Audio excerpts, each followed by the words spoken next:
What's up mga handlers? Unbox natin tong Shimano FX 4000.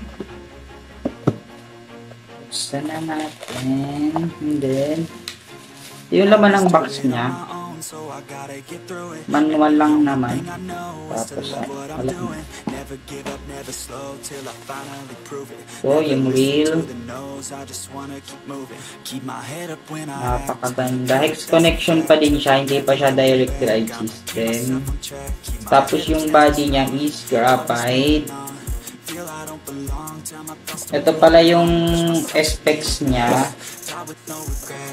5.2:1 is yung gear ratio. Tapos yung max drag niya is 8.5 or 19 pounds. Tapos yung bigat niya 320 grams. Ayan.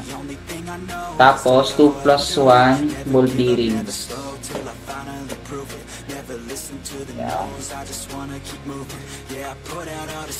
Sobrang smooth. Yung clicker niya din. So, hindi masyadong malakas pero okay na.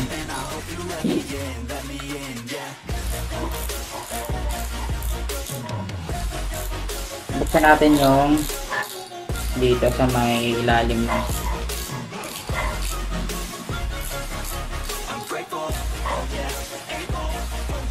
So, yung clicker niya, plastic, then wala siyang seal.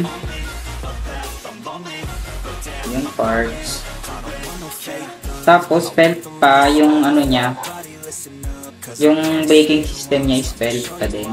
Then, yung ano niya, cap, walang seal. Walang seal yung cap niya.